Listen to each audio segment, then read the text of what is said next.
Hello Mark, I'm Nadia, and my student number is S0341022.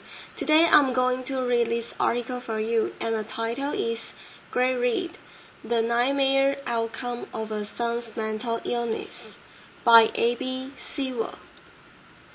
Cynthia Hernandez was thinking about the missing dog when she awoke early that September morning in her family's two-story Czech home, tucked away in a residential enclave north of a busy commercial corridor in Chino. The 10-year-old Cocker Spaniel Sandy hadn't been seen since the day before. She went outside to call the dog again, without luck. She came back in, took a shower, and began ironing clothes for work. Her husband, Anthony, was in bed browsing the internet on his new tablet. He didn't look up when their 19-year-old son, Aaron, walked into the room. Aaron and his mother had argued about the missing dog, and Anthony wasn't in the mood to talk to his son now. Aaron's behavior had been spinning out of control. The attack was a brutal culmination of a family drama that began years earlier, when their son, Aaron, first displayed signs of paranoid schizophrenia. He was convinced he was being poisoned by trucks passing on the nearby thoroughfare. Smells and loud noises upset him. He would grow incensed if his mother burned a tortilla in the kitchen, or his grandmother had the television volume too high in her room. He punched holes in the wall and talked about killing himself. Once, his mother said, he told her he dreamed that he had killed her. It was obvious to Cynthia that her son was a danger. She and Anthony had sought help from California's medical, legal, and law enforcement institutions, but they had found only temporary relief and were frustrated by the piecemeal and often impenetrable nature of the state's mental health system. I felt that one day I would come home and find him dead in the house, or that he would hurt somebody in the family, Cynthia said later. We always feel that. We live with that every day.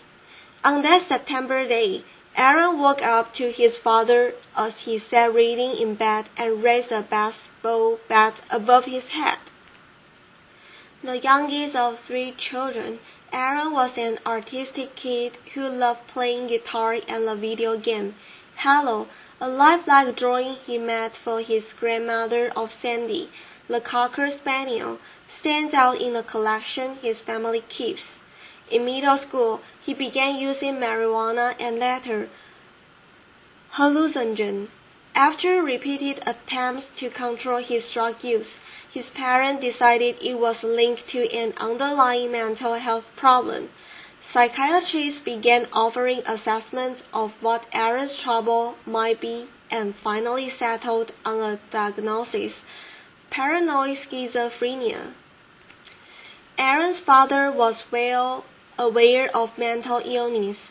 Other family members have been diagnosed with schizophrenia and bipolar disorder.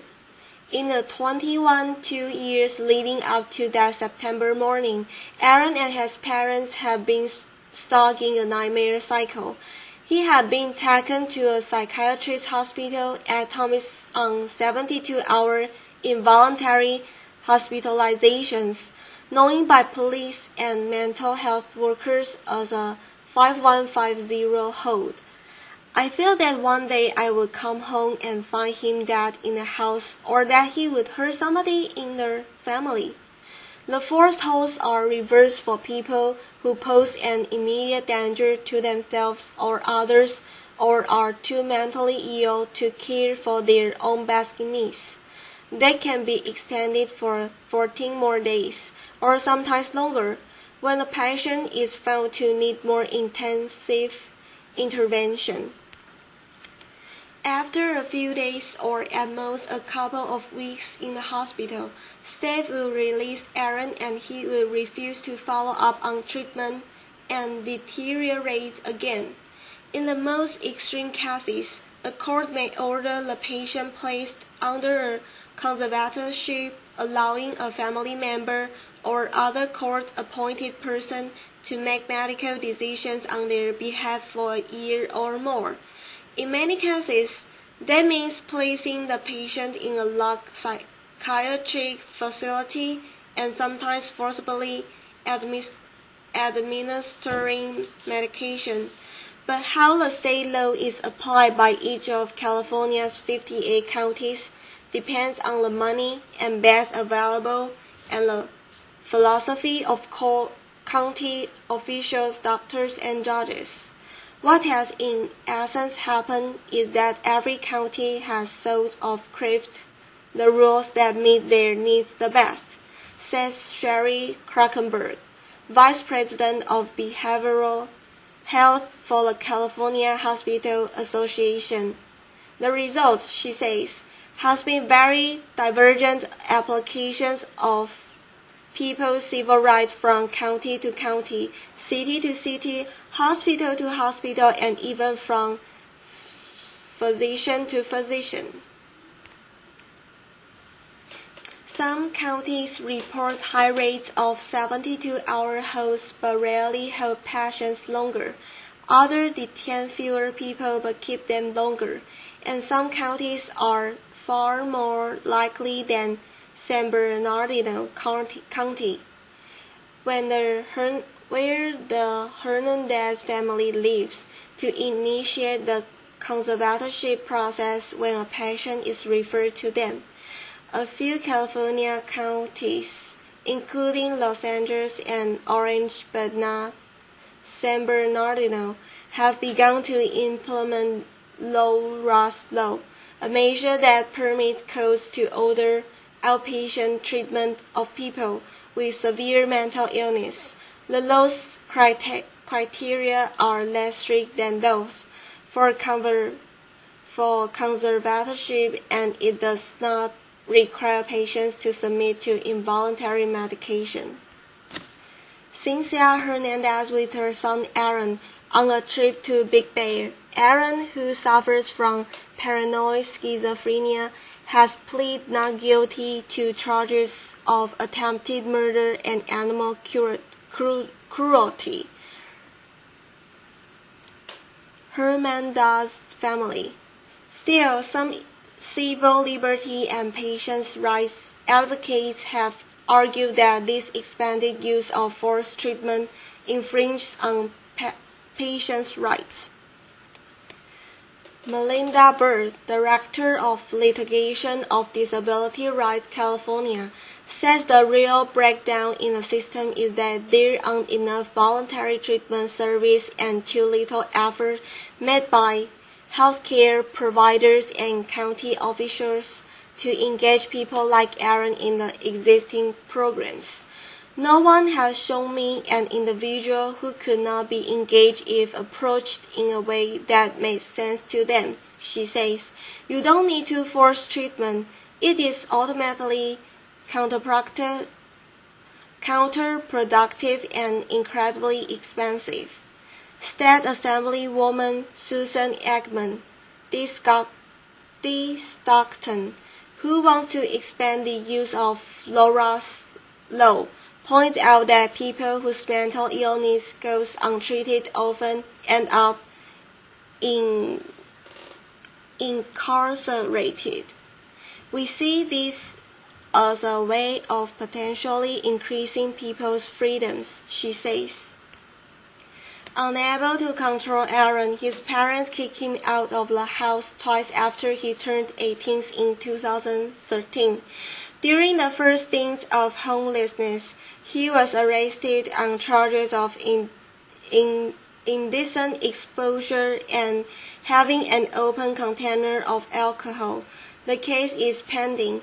During the second, he landed in the emergency room with a skull fracture. He said someone hit him with a skateboard. Shaken by each incident, his parents took him back in, but his behavior made them increasingly anxious. In a video Anthony saved on his cell phone, Aaron, slight and dark-haired, with a pockmarked face, paces back and forth, cursing and covering his ears as he argues with his parents. I wish I could go outside, but I can't, because people are going to be throwing their cars at me and throwing all kinds of films in the air, and I can't even breathe in my own neighborhood, Aaron says.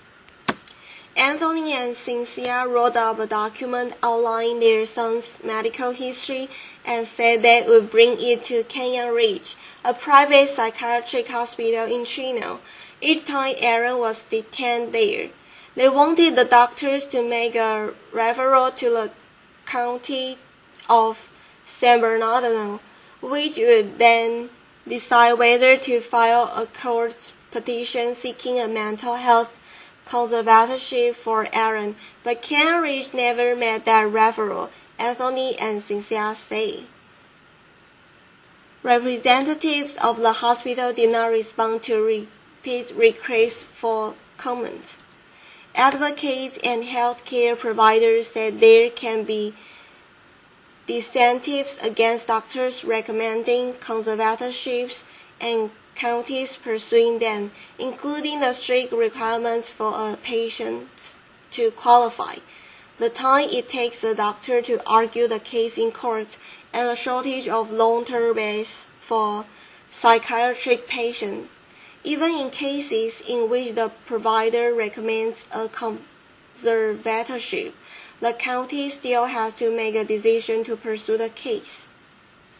In some counties, like Los Angeles and Alameda, the Public Guardian's Office files a court petition nearly every time a healthcare provider refers a patient for conservatorship, according to the data provided in response to requests by the Times LA, for instance, has filed petitions on 100% of the approximately 1,200 referrals it receives each year. In San Bernardino County, the average was 34%. Karen Cervantes, a spokeswoman for the San Bernardino County Department of Behavioral Health, said investigators petition of conservatorship only when there are no other alternatives available. It's not clear what the county would have decided if the private psychiatric hospital where Aaron was taken during his 5150 commitment had referred him for evaluation. On the day before he raised the bat above his father's head, Cynthia said Aaron told her that the demon had appeared in a car's exhaust. She called the county mental health crisis team and tried to put Aaron on the phone with them, but he refused, she said. The crisis unit sent a police officer to the house, but the time he arrived, however, Aaron had clamped down. When the officer asked if he wanted to hurt himself or anyone else, he said no. Later that day, with his father at work and his mother out on an errand, Aaron led the family spaniel Sandy outside. He lifted the baseball bat and brought it down on the dog, pounding her until she was dead. The next morning, Aaron brought the same bat down on his father twice. Anthony, a stocky 50-year-old, managed to raise the bat from his 110-pound son. He didn't see the knife in Aaron's other hand until the young man sank it into his temple. Why are you doing this, son? Anthony asked. They are going to take you to jail. Just die, Dad, Aaron said. Just die. Cynthia ran outside to look for help. Aaron found her in a neighbor's yard and slashed and stabbed her too.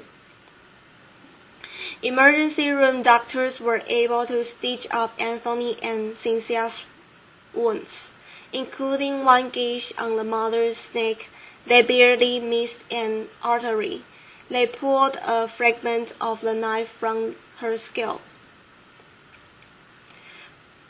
Anthony left and Cynthia Hernandez at their home in Chino. Both of them were stabbed by their mentally ill son, Aaron. The scar from the attack on Anthony is visible on his face. Police officers chased down Aaron and subdued him with a taser. He has been jailed ever since on charges of attempted murder and animal cruelty, to which he pleaded not guilty in late March. A San Bernardino County Superior Court judge decided that he was competent to stand trial, a trial that has not been set. From the beginning, Aaron called his parents from jail every day and sent rambling letters with drawings of heroes and monsters. Anthony goes 2 or 3 times a week to visit him. It took Cynthia longer to work up the nerve to face her son after the attack.